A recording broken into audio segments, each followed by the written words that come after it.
47번째 사연. 축구 경기에서 넘어져 뇌진탕 일으킨 이야기. 마을대항 축구 경기에서 골키퍼를 뛰다가 사고가 일어났다. 내 나이 25살 때다. 베트남 전쟁에 2번 갔다 와서 군 제대하고 있었던 일이다. 당시 내 희망의 꿈은 방송국 아나운서, 뉴스 앵커가 되어 하나님을 증거하며 사는 것이었다. 아나운서가 되면 내가 한마디만 해도 한국 전체에 복음을 전할 수 있다고 생각했기 때문이다. 그래서 방송국 시험에 합격하고자 산에 가서 실기 연습을 엄청나게 했다. 틈만 나면 산에 올라가 나뭇가지를 꺾고 마이크로 삼고 뉴스 진행하는 연습, 운동경기 중계방송에서 해설하는 연습 등을 정말 많이 했다. 그러던 중 복숭아가 익을 무렵 평생 잊을 수 없는 아주 뼈저린 사건이 일어났다. 진산면 안에서 마을대항 축구 경기를 하게 되었는데 나는 경기 해설을 하고 싶었으나 당시 정치적 상황 때문에 함부로 마이크를 잡으면 안 된다고 하여 못하고 우리 동네 선수가 한 명 부족해서 나도 들어가 골키퍼로 뛰게 되었다. 진산면의 한 중학교에서 경기가 펼쳐졌다. 그때는 제대로 된 축구화도 없어 군화를 신고 뛰었다. 경기는 연장전까지 이어졌다.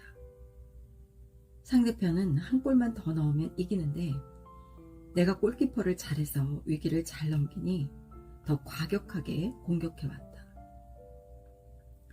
그러다 상대편에서 달고 오는 볼을 내가 잡았을 때 상대편은 내 머리가 볼이 아닌 것을 알면서도 구두발로 차버렸다. 얼마나 세게 찼는지 나는 그 자리에서 3바퀴를 돌고 뒤로 넘어지면서 뇌진탕을 일으켰다. 그 순간 내 영이 빠져나와 내 육신이 반듯하게 누워있는 것을 보았다. 주변에 사람들이 모여들었다. 그때 내기에 죽었다, 빨리 병원에 데리고 가자 라며 사람들이 웅성거리는 소리가 들렸다. 축구장은 아수라장이 되었다. 나를 그렇게 찼다고 우리 편과 상대편 사이에 싸움이 일어나면서 몽둥이로 때리는 일까지 벌어졌다. 그때 나는 의식을 잃고 쓰러져서 몰랐지만 나중에 얘기를 들어보니 그러했다. 머리가 불타는 듯하여 대전의 한 병원으로 옮겨졌다. 한참 후 작은 형이 와서 병원으로 데려가려고 나를 업고 나왔다. 진산보건소가 있었지만 거기서는 살릴 수 없게 큰 병원으로 가려고 차를 기다렸다. 그런데 기다리다 보니 우선 괜찮아진 것 같았다. 내가 사람들에게 이제 괜찮다고 말했더니 모두 집으로 돌아갔다. 나는 천천히 월명동으로 가고 있었는데 갑자기 머리가 불타는 것 같더니 도로바닥에 다시 쓰러지고 말았다. 그때는 길이 흙바닥이었는데 그 흙을 파며 소리를 지르고 뒹굴었다. 결국 임시로 보건소에 옮겨졌고 조금 있다가 대전병원에서 앰뷸런스가 와서 나를 싣고 갔다. 대전 큰 병원에 도착했을 때 내 몸이 시체같이 축 늘어져 병원에서는 이미 끝났다며 안 받아준다고 했다. 작은 형이 나를 다시 업고 차에 실어 다른 병원으로 옮겼다. 대전에 있는 병원들 중에서 차사고로 중상을 입은 환자들을 주로 받는 병원이 있었는데 그 병원에서 겨우 나를 받아주었다. 그 병원도 의사들이 일부는 퇴근하고 몇 명만 남아있었는데 수술할 수 있는 의사가 병원 밖으로 나간 상태라 기다려야 했다. 수술받을 환자가 있다고 연락을 해도 수술할 의사가 돌아오지 않고 있었다. 그가 안 오면 수술을 못하는 상황이었다.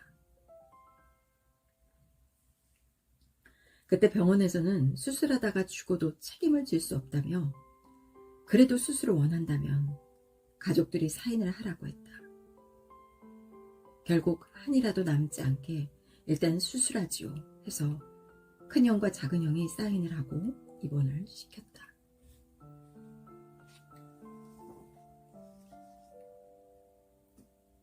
죽음을 앞두고 있을 때 예수님이 찾아오셔서 지난날 죽음에서 살려주신 일들을 영적 화면으로 보여주셨다. 내가 침대에 누워있는데 옆에서 의사들이 말하기를 30분도 못 가서 숨 거두겠다. 수술할 것도 없다. 이미 뇌가 터져서 끝났다 했다. 그 소리가 나에게 들렸을 때 침대 옆을 보니 흰옷 입은 사람이 서 있었다. 눈을 감고 있었는데도 환히 보였다. 후리후리한 모습인데 얼굴은 안 보였다. 얼굴을 돌렸구나 하고 깨달을 수 있었다. 바로 예수님의 모습으로 찾아오신 성자였다.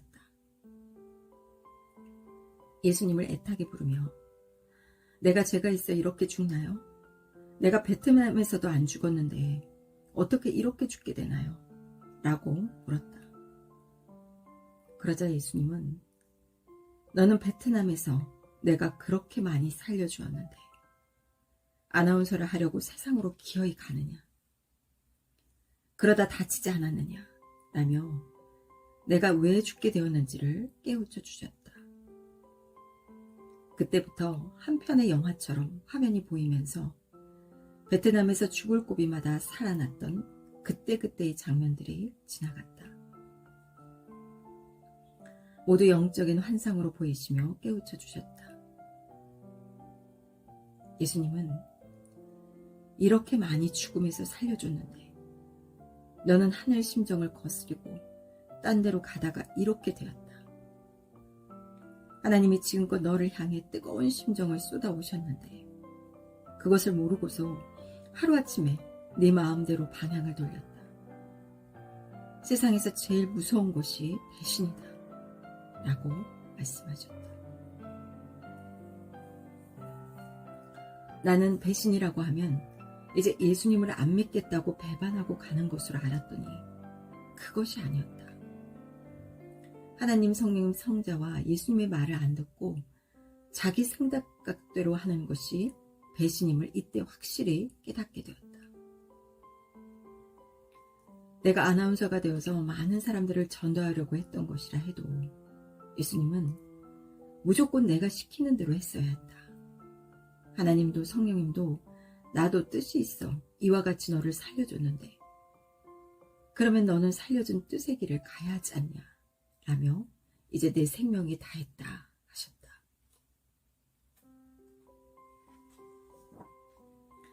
히브리서 6장 4절에서 6절 말씀과 같이 한번 비침을 받고 하늘의 은사를 맛보고도 타락하면 다시 돌이킬 수 없고 마태복음 12장 32절 말씀과 같이 인자를 거역하면 사하심을 받을 수 있지만 성령을 거역하면 일단 끝나는 것이다. 진정 회개하니 예수님이 하나님 앞에 증인이 되어 나를 살려주셨다. 내가 죽을 수밖에 없었던 상황들, 사람 100만이 있어도 살릴 길이 없었던 상황들, 그런 가운데서 나를 살려주신 분은 바로 삼위와 예수님이셨다. 뜻이 있어서 그러셨다는 것을 깨닫는 순간 너무너무나 자신이 부끄러웠다. 하나님과 예수님의 심정을 깨닫고 너무 죄송하여 눈물을 강처럼 흘리며 하염없이 울었다. 흐르는 눈물은 끝이 없었다. 침대 한쪽이 다 젖었다. 그때 예수님께 말하기를 하나님께 잘못했다고 좀 전해주세요. 그리고 이제 이대로 그냥 죽으면 너무 억울하니 많은 생명들을 전도해 놓은 다음에 죽고 싶습니다. 라고 애원했다. 그러자 예수님은 모든 것은 하나님께 달려있다. 내가 가서 하나님께 얘기해 보겠다 하셨다. 나는 3만 명도 넘게 꼭 생명을 전도해 드리겠다고 그렇게 한 후에 죽겠다고 하나님께 전해달라고 했다. 예수님이 네가 어떻게 3만 명을 전도할 거냐 하시기에 제가 사망권에 있는 자들을 다 끌고 오겠습니다. 양을 몇 마리씩 데리고 오듯 먼저 똘똘한 자들에게 이상적인 말들을 전해서 특공대처럼 만들고 그들이 1인당 1명씩 계속 전도하게 해서 3만 명이 하나님께 돌아오도록 만들겠습니다. 좋은 사람, 아름다운 사람, 멋있는 사람들을 전도해서 하나님과 예수님께 다 바치겠습니다. 그리고 예수님이 내게 말씀을 주고 사명을 주면 할 수 있으니 나와 함께하며 지혜를 달라고. 그러면 나는 평생 생명을 구원하는 일만 하겠다고 말했다. 그제야 예수님은 내 편으로 얼굴을 돌리시고 나를 쳐다보셨다. 그때 예수님 잘못했습니다 하고 회개하며 다시 한번 용서를 구했다. 예수님은 내 말을 들으시고 잠깐 있어 보아라. 내가 하나님께 가서 얘기하고 내 생명을 살려달라고 해보겠다. 갔다 오마 하시고는 사라지셨다. 초조한 마음으로 기다리고 있는데 잠시 후 예수님이 다시 오셨다. 하나님께 얘기했더니 그러면 네가 증인으로 서라 하셔서 예수님이 증인으로 서고 나를 살려주는 것이라고 하셨다. 그러면서 이제는 정말 변치 말고 해야 한다. 만일 변하면 나도 책임을 져야 한다 하셨다. 마음도 변치 말고 생각도 변치 말고 일편단심으로 나와 한 몸이 되어 살아야 한다 하고 마지막 당부를 하시고는 스스로 사라지셨다. 하나님과 예수님은 의사의 여건을 들어서 내 생명을 살려주셨다. 이렇게 영적인 상황이 진행되는 동안 1시간 40분이 지나갔다고 또 했다. 깨어나 보니 얼마나 눈물을 흘렸는지 옆에 간호사들이 내 눈물을 닦으면서 이렇게 눈물을 많이 흘리는 사람은 처음 봤다고 하며 같이 따라 울고 있었다. 베트남전에 2번이나 갔다가 살아온 사람인데 이렇게 죽으니 너무 안 됐다며 간호사들도 훌쩍거리며 같이 온 것이다. 그때 수술할 의사가 잠시 나갔다가 금방 들어오겠다고 해놓고는 아직까지 병원에 안 왔다고 했다. 예수님이 여건을 틀어서 못 오게 하신 것이다. 수술할 의사는 술 먹게 하여 못 오게 하고 나머지 의사들 중에는 수술할 만한 의사가 없으니 함부로 못하게 트신 것이었다.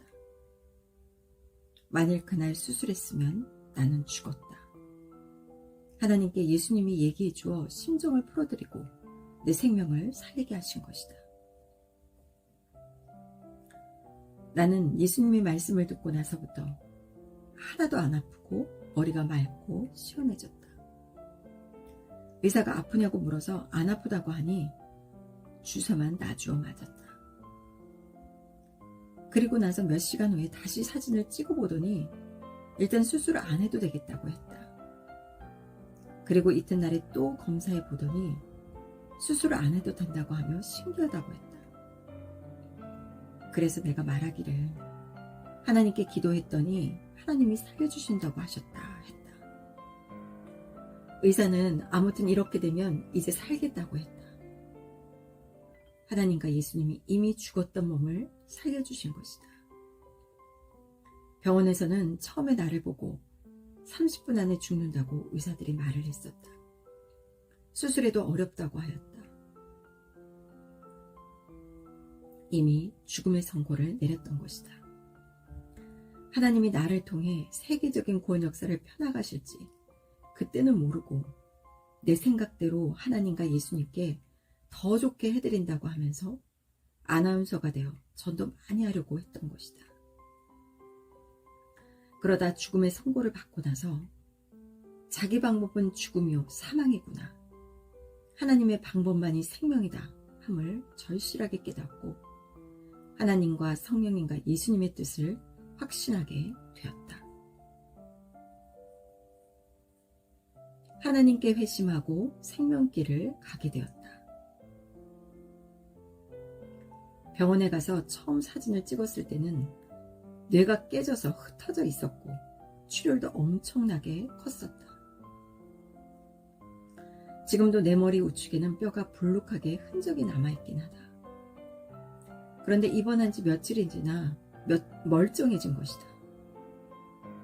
결국 나는 하나님께 기도하여 하나님이 나를 살려주셨으니 수술하지 않고 집으로 가겠다 하고 일주일 만에 집으로 돌아왔다. 집에 돌아와서 그때부터 하나님께 회심하며 기도했다. 그러던 어느 날 꿈에서 하늘에 새파란 별이 꽉 차 있는 것을 보았다. 너무 기쁘고 좋았다. 해석해보니 앞날에 많은 사람들을 전도할 계시의 꿈이었다. 이때 예수님이 증인으로 서서 살려주지 않았으면 나는 죽었다. 그 후로 나는 변치 않고 하나님과 성령님의 말씀을 행하며 예수님이 시키는 대로 생명을 살리는 일만을 해왔다. 하나님은 나를 이같이 구원의 사명자로 쓰기 위해서 가르치셨기 때문에 절대적으로 다른 것은 용납지 않으신 것이었다. 지금의 이 복음 사업은 본래 꿈꾸지 않았던 것이고 감히 마음먹지도 못했던 일이다. 한때 부흥 강사가 되는 꿈을 꾼 적은 있으나 내 주제 파악을 해봤을 때 자격이 되지 않아 어린 반푼어치도 없는 일이라고 여겼었다. 그래서 사회로 나가 다른 방법으로 하나님께 영광 돌리려 했던 것이다.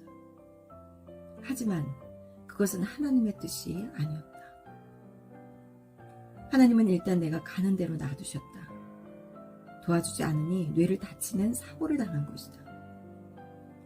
그렇게 뇌를 다쳐서 아나운서의 길로 갈 수 없게 막으셨다. 하나님은 생명의 길을 가게 하기 위해서 때로는 채찍질도 하시고 책망도 하시고 돕지 않고 틀어버려 일을 당하기도 하신다. 나는 이 무서운 사형 선고를 받고 깨달았다. 하나님을 믿고 살아도 그 심정을 모르고 거스르는 것이 곧 배신이구나 함을 뼈저리게 느꼈다. 그때 울고 또 울며 내 잘못을 회개하니 예수님이 너와 나의 운명은 하나다. 네가 또 배신하면 그때는 나도 죽는다 하며 다짐을 받고 극적으로 살려주시어 결국은 시대복음 전파와 생명구원 사업에만 전념하게 되었다. 그때부터 하나님 성령 성자의 몸이 되고 예수님의 육신되어 살았다. 사랑한다면 무조건 그의 뜻대로 사는 것이 최고이다. 다른 방법으로 영광을 돌린다고 하는 것은 뜻을 거역하는 것이요 배신하는 것이다. 자기 중심의 길을 가지 말고 하나님이 시키는 대로 가야 된다. 결국은 영을 살리기 위함이다. 이 일에 대해 이렇게 자세하게 쓴 것은 모두 하나님의 뜻을 깨닫고 자기 생각과 중심을 버리고 하나님의 뜻대로 그가 시키는 대로 하라는 것이다.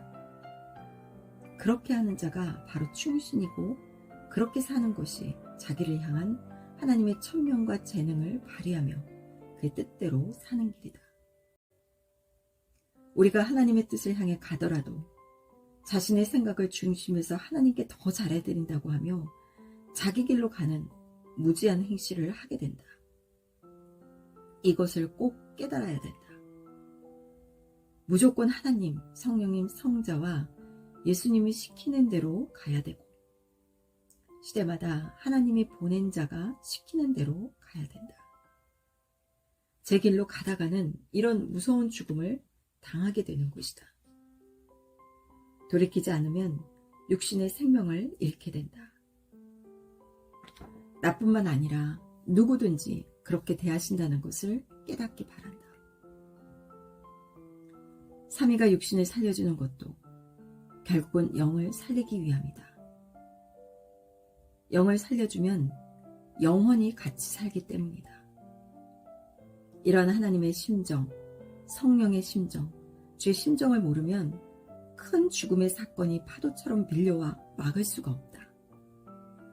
이런 죽음은 오직 주님만이 막아줄 수 있다. 나도 예수님이 나를 구원하며 막아주셨다. 성자가 예수님을 쓰고 행하신 것이었다. 이와 같이 생명 하나 살리려면 하나님, 성령님, 성자와 예수님, 시대의 구원자가 모두 함께 행하신다는 것을 깨닫기 바란다. 그러므로 자기 중심으로 해서는 안 된다. 그것을 하나님께 속한 걸로 생각하고 무지로 잘못 깨닫지 말아야 한다. 축구 경기 때 다친 후부터 한동안 나는 무서워서 축구도 안 하고 운동과 관련된 일에는 참여도 안 했는데 어느 날 예수님이 그것이 아니다. 내 안에 운동도 있다. 축구 예술도 있다. 하나님 안에서 얼마든지 하여라 하셔서 축구를 계속하게 됐다. 그 후로 50년 동안 해됨이 없도록 늘 보호해 주셨다. 항상 하나님이 성령과 성자와 함께 95% 이상 우리 육신의 생명을 책임져 주시고 삶을 주고 행하심을 깨달아라. 영의 생명도 동일하다. 삼위일체가 엄청나게 역사하셔서 우리 영을 살리셨고 또 영이 죽지 않게 늘 보호하며 행해 주심을 깨달아라.